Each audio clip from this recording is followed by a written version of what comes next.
I'm Kelley, author, modern animist, and creator of the Weekly Rune. Soul Intent Arts is my soul-tending practice, and you're listening to What in the Weird, my podcast in which I talk about runes, animism, soul-tending, and how each of those intersects through sacred activism on my path.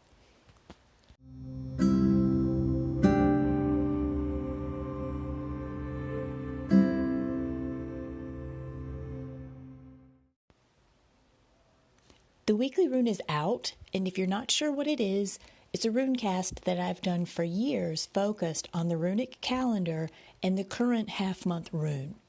You can find the archive of all of the runecasts on my site, soulintentarts.com, and if you're not sure what a half-month is, listen to the early episodes of What in the Weird, or just go read the Weekly Rune at Soul Intent Arts. It's explained at the beginning of every runecast.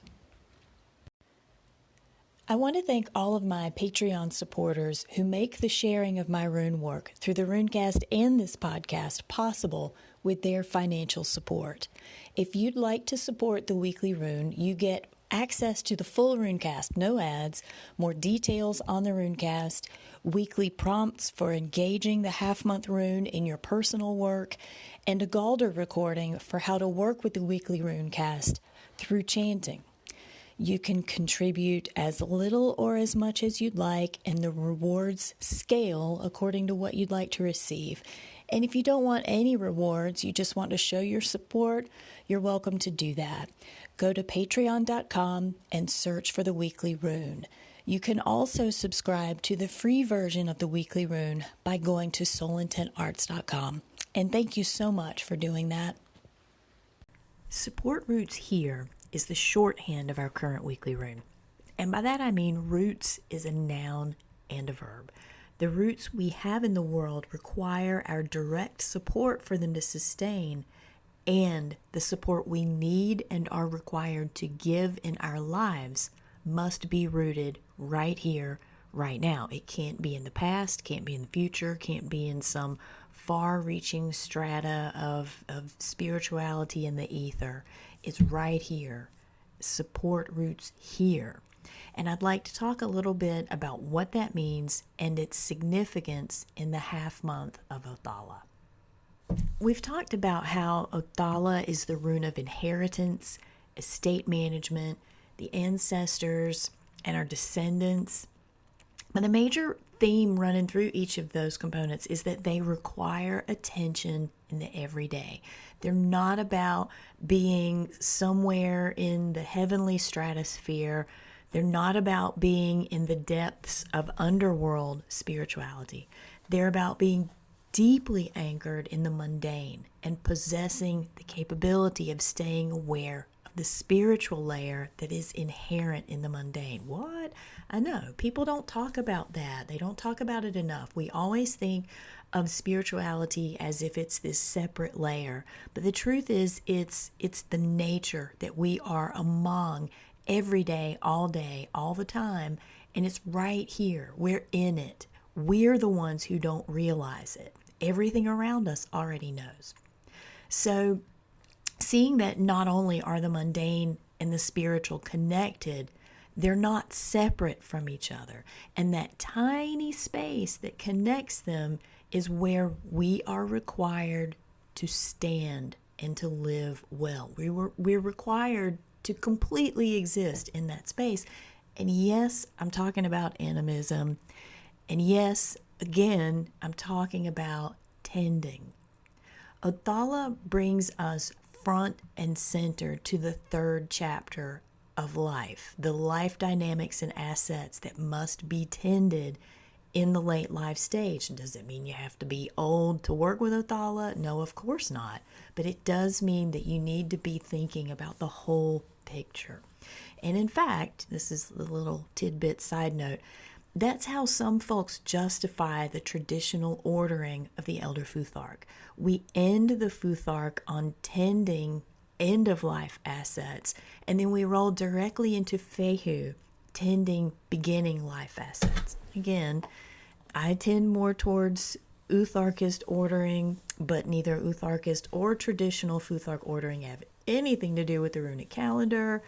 And side note, I want to reiterate, as I have many times in What in the Weird, that animism is a white male academic term that's used to describe what indigenous groups would refer to as tradition. And Othala is essentially all about tradition. It's about taking the actions necessary to secure tradition. It's about eldering well, which means or implies being a bridge from the past. So like as an elder, we have this ability to carry over ritual and ceremony from our ancestors and to incorporate them in the everyday so that the rituals themselves stay alive, so that our rituals and ceremonies can be updated to reflect and meet current needs, and so that they're taught to our descendants, all of which is tradition. That whole bridge is tradition.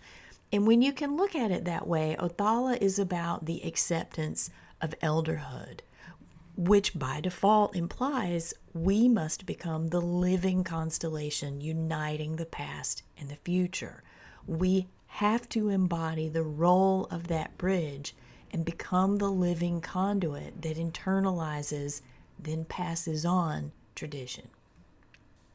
What that means in practicality is, in order for that family system to work, or for that community system to work, it's our responsibility to do the rituals and ceremonies to the best of our ability as we need them in this day and time, to take the lineage, ancestral, historic rituals and ceremonies of that grouping and do them in our lifetime as they apply now.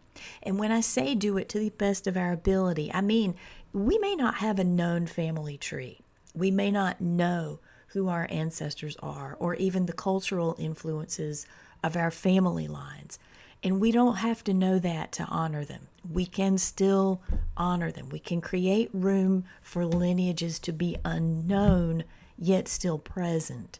And this is what Othala asks us to do. And in order to truly root anything that we want to bring forward from the past into how we live now, we have to be deeply interconnected with the nature that is around us. We have to have intimate relationships with the nature spirits that we live among every day. And as I said in the opening, the nature spirits are already aware of this. We are the ones who aren't. And so when we can create that kind of relationship through them, we begin to have another kind of community. We have another kind of system that we are responsible to. And that system is how we anchor the tradition of our ancestors, of our past, and bring it forward in a way that is still workable now. And that nature network, that animistic community, is what enables us to translate those traditions into something that we pass on to our descendants. Even though we may know our ancestry, even though we may be directly connected to their traditions, and even if we don't know them and we don't know their traditions and we find a way to honor them in our current dynamic, we are still connected through the nature spirits of now. And that is its own tradition that gets carried forward. If anything, Othala reinforces that this process, this dynamic, isn't about adulting. I hate that word. I despise it because it implies that we have an option, that it's something that we turn off and on. Oh, I adulted today. No. We are called to be elders, period.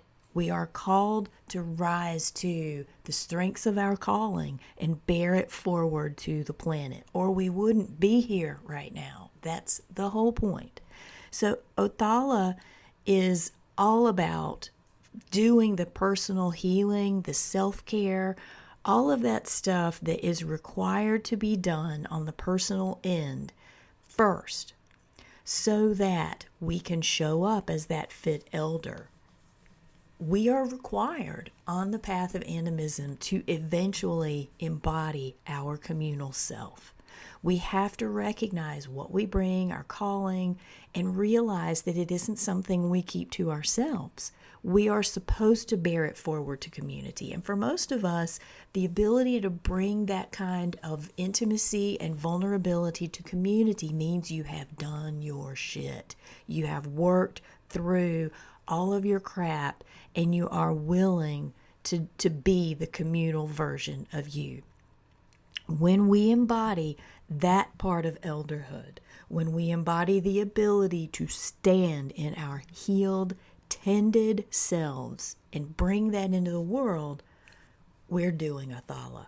We're in it. We're doing what's needed to be that constellation point, bridging the ancestors and family or community to bring that family, ancestral, communal lore to those who will bear it after us.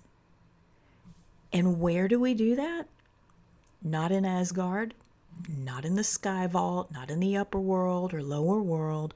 We do it right here, jogging down the sidewalks, walking to the mailbox, sitting at the lunch table at work, paying the bills, wiping snotty noses. That is where tradition happens. That's where Othala happens. Support roots here. That's it for this episode. If you have questions or insights about working with the runes in season, or you just need a cheerleader, feel free to email me at Kelley@soulintentarts.com or call in through the Anchor app, which you can download for Android or iPhone. Also, check out earlier episodes by downloading them from Google Play or iTunes and all the other podcast platforms out there. If you get a chance, check out Everyday Animism, which is a podcast that I co-host with a couple of other lovely ladies, also on Anchor. And other podcasts you might enjoy are Around Grandfather Fire, hosted by James Stovall and Sarah Odinson, and also Why Shamanism Now, hosted by Christina Pratt. You can learn more about me and my work by visiting soulintentarts.com or on Instagram at Kelley Soul Arts. I'm Kelley, and this has been What in the Weird.